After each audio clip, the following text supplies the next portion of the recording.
Hi folks, this is Jason. Hope you're okay today. It's good to see you. I've been doing some research recently on evolution, and I want to give you some information that will shock you concerning evolution. This is in page 241 of James Perloff, Tornado in a Junkyard, 1999. He says, the evolutionary establishment fears creation science because evolution itself crumbles when challenged by evidence. In the 1970s and 1980s, hundreds of public debates were arranged between evolutionary scientists and creationist scientists. The latter scored resounding victories with the result that today few evolutionists will debate. Isaac Asimov, Stephen Jay Gould, and the late Carl Sagan, while highly critical of creationism, all declined to debate. The next piece of information is by Michael Denton, Evolution, A Theory in Crisis, 1985, page 67, Australian molecular biologist. It was because Darwinian theory broke man's link with God and set him adrift in a cosmos without purpose or end that its impact was so fundamental. No other intellectual revolution in modern times so profoundly affected the way men viewed themselves and their place in the universe. Norman Macbeth, Darwin, Retired, page 71, 1971, page 147. Unfortunately, in the field of evolution, most explanations are not good. As a matter of fact, they are hardly qualifying explanations at all. They are suggestions, hunches, pipe dreams, hardly worthy of being called hypotheses.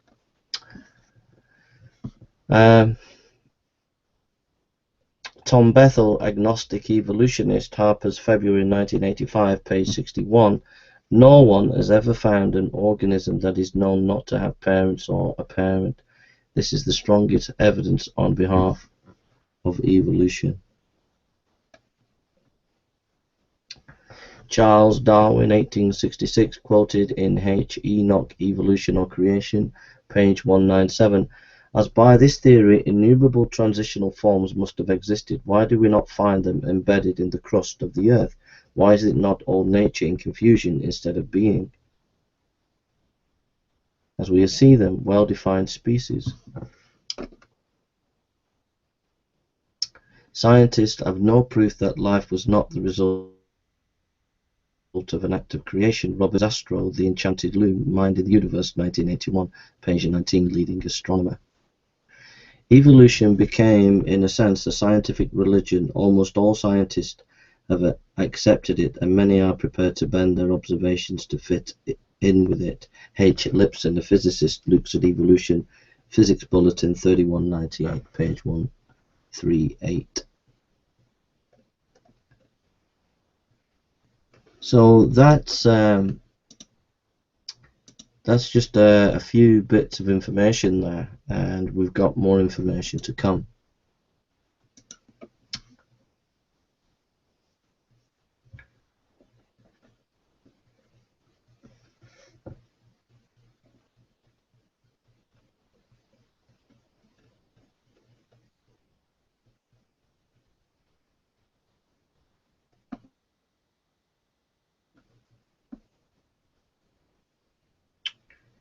Just let's think about it.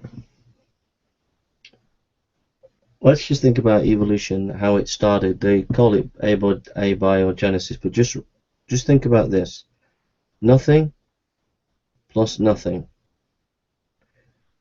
equals two elements, plus time equals 92 natural elements, plus time equals all physical laws, and a complete structured universe of galaxies, systems, stars, planets, and moons, orbiting in perfect balance and order. Think about that.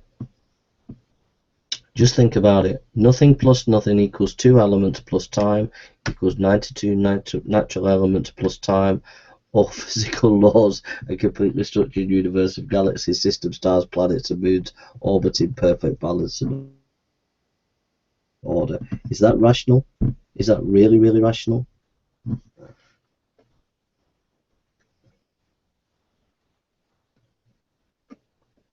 Is it really, really rational, folks?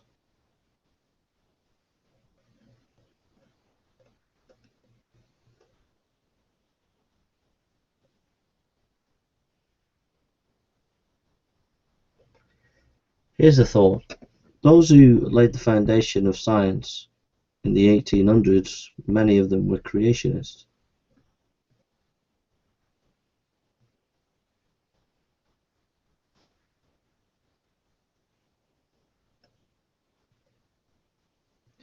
William Paley, 1743–1805, in his 1802 classic Natural Theology, said this: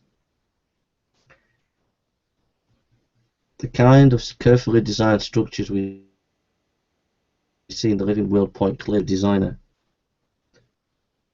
I honestly don't think that anyone has ever equaled that in brilliance."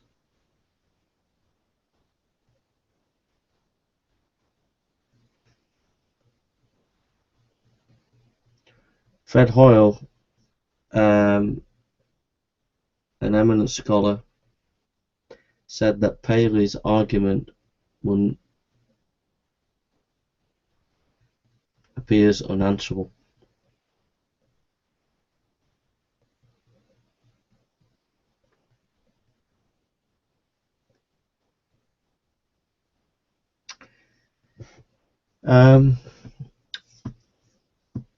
There was scientific information before Darwin that actually disproved Darwinian evolution. Carlos Linnaeus, 1707–1778, was a scientist who classified immense numbers of living organisms. An earnest creationist, he clearly saw that there were no halfway species. All plant and animal species were definite categories, separate from one another. Variation was possible within a species, and there were many subspecies, but there were no crossovers from the species to another. R. Milner, Encyclopedia of Evolution, 1990, page 76. The first law of thermodynamics, 1847. Heinrich von Helmont stated the law of conservation of energy. Sum total of all matter will always remain the same. This law refutes several aspects of evolutionary theory. Isaac Asimov calls it the most fundamental generalization about the universe that scientists have ever been able to make. Isaac Asimov, in The Game of Energy and Thermodynamics, You Can't Even Break Even. Journal of Smithsonian Institute, June 1970, page 6. The second law of thermodynamics, 1850, R.J.E. Close, stated the law of entropy. All systems will tend towards the most mathematically probable state, and eventually become totally random and disorganized. Harold Bloom, Times, Arrow and Evolution, 1968, page 201. In other words, everything runs down, wears out, and goes to pieces. R. Kinsey, Physics, To What Extent Is It Deterministic? American Scientist, 56, 1968, page 100. This law totally eliminates the basic evolutionary theory that simple evolves into complex. Einstein said that two laws were the most enduring laws he knew of. Jeremy Rifkin, Entropy, A New Worldview, 1980, page 6. Guadeloupe woman found, 1812. This is a well-authenticated discovery which has been in the British Museum for over a century. A fully modern human skeleton was found in the French Caribbean island of Guadeloupe inside an immense slab of limestone dated by modern geologists at 28 million years old. More examples could be cited. Human beings just like those living today, but sometimes larger, have been found in very deep levels of strata. Woohoo! You did tell us that, evolutionist.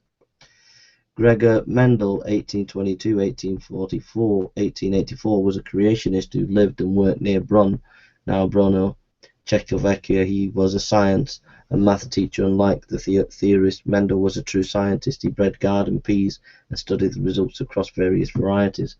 Beginning his work in 1856, he concluded within 8 years. In 1865, he reported his research in the Journal of Brno Society for the Study of Natural Science. The journal was distributed to 120 libraries in Europe, England, and America, yet his research was totally ignored by the scientific community until it was rediscovered in 1900. R. A. Fisher has Mendel's work being rediscovered, and Annals of Science, Volume 1, Number 2, 1936. His experiments clearly showed that one species could not transmute into another one. A genetic barrier existed that could not be bridged. Mendel's work laid the basis for modern genetics, and his discoveries effectively destroyed the basis of species evolution. Michael Pittman, Adam and Evolution, 1984, page 63-64. Louis Pasteur, 1822-1895, was another genuine scientist. In the process of studying fermentation, he performed his famous 1861 experiment in which he disproved the theory of spontaneous generation.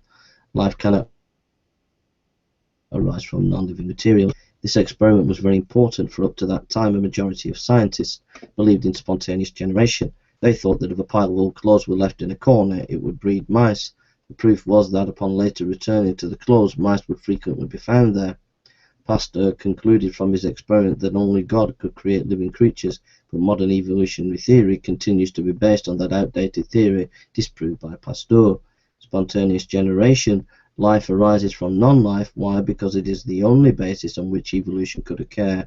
As Adams notes, with spontaneous generation discredited by Pasteur, biologists were left with no theory of the origin of life at all. J. Edison Adams, Plants, and Introduction to Modern Biology, 1967, to page 585. Augustus Frederick Leopold Weizmann, 1834 to 1914, was a German biologist who disproved Lambert's notion of inheritance acquired characteristics. He is primarily remembered as a scientist.